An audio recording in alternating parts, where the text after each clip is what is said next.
अस्सलामुअलैकुम व्यूवर्स। तो आज मैं आप लोगों के लिए बहुत ही ज़बरदस्त चटखारा बोटी की रेसिपी लेके आई हूँ, जो कि बहुत ही मज़ेदार बनने वाली है, बहुत झटपट बन जाएगी। तो चटखारा बोटी की बिल्कुल ही डिफरेंट रेसिपी मैं आपके लिए लाई हूँ, तो वीडियो को बिल्कुल भी स्किप नहीं करिएगा। तो चलिए टाइम वेस्ट नहीं करते हैं, जल्दी से रेसिपी को स्टार्ट कर लेते हैं। सबसे पहले यहाँ पे 1 गिलास पानी ऐड कर लेंगे। उसके बाद इसमें ऐड करेंगे हम बीफ। तो बीफ यहाँ पे मैंने लिया था 300 ग्राम्स। तो मैंने उसकी छोटी छोटी सी बोटियाँ कर ली थी और थोड़ा सा चिकनाई वाला गोश्त था, तो मैं इसको इस पानी में ऐड कर देती हूँ। और साथ ही साथ इसमें ऐड कर दूँगी 1 टेबल स्पून भर के लहसुन अदरक का पेस्ट। लहसुन अदरक का पेस्ट शामिल करने के बाद हम गोश्त को अच्छी तरीके से लहसुन अदरक के साथ मिक्स कर लेंगे। और इसके साथ ही साथ मैं इसमें ऐड कर दूंगी नमक। तो यहाँ पे नमक ऐड किया था 1 टीस्पून। तो नमक ऐड करने के बाद सिंपली इसको मिक्स करेंगे और उसके बाद हम इसको कर देंगे कवर। जब तक हमारा गोश्त गल नहीं जाता हमने इसको कुक करना है। अगर नीड होगी तो हम थोड़ा सा पानी ऐड कर देंगे। तो इसे कवर कर देती हूँ। यहाँ पे हमारा गोश्त जो है वो गल चुका है और मैंने इसका पानी भी जो था वो ड्राई कर लिया था। यहाँ पे हमारा गोश्त जो है बहुत अच्छे से सॉफ्ट हो चुका है, तो मैंने यहाँ पे फ्लेम बंद कर दिया था। तो अब इसमें हम स्पाइसेस ऐड करेंगे। तो सबसे पहले धनिया जाएगा 1 टीस्पून, जिससे मैंने मोटा मोटा कूट लिया था। ज़ीरा 1 टीस्पून कुटा हुआ। कुटी हुई लाल मिर्चें 1 टीस्पून। पिसी लाल मिर्चें 1 teaspoon.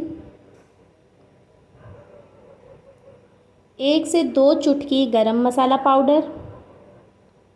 Chaat masala powder 1 teaspoon.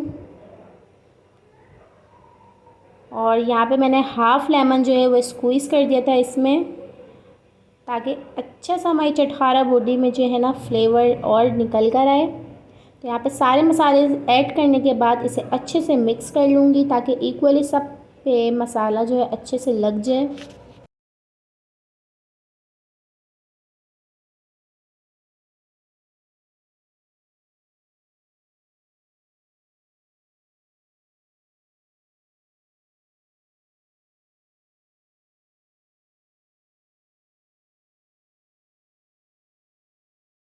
अच्छे से मसाला हमारी बोटियों पे लग चुका है और अब इसमें जाएगा कॉर्नफ्लोर।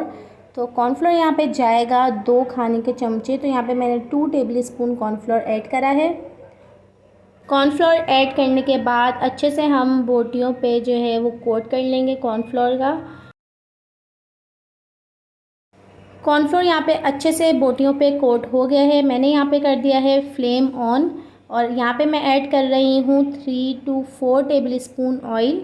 और अब मैं बोटियों को अच्छे से उसके अंदर मिक्स कर लूँगी। यहाँ पे मैं इसे डीप फ्राई नहीं करूँगी, इसे कम ऑयल में ही हम कुक करेंगे। उससे ही बिल्कुल वैसे ही रिज़ल्ट आएगा जैसे हमने डीप फ्राई करे हुए हैं, वैसे ही क्रिस्पी बनेंगे। तो यहाँ पे थोड़ा सा ऑयल ऐड कर दिया, मैंने इसको सेंटर में कर दिया है। और अब मैं इसको कर दूँगी 2 से 3 मिनट तक के लिए कवर, मीडियम फ्लेम पे।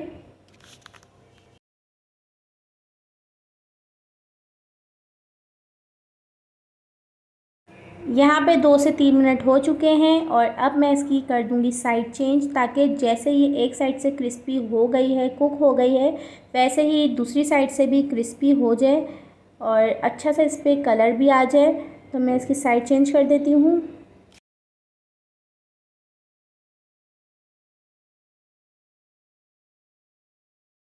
तो यहाँ पे साइड चेंज करने के बाद हम दोबारा से इसको 2 से 3 मिनट के लिए कवर कर देंगे।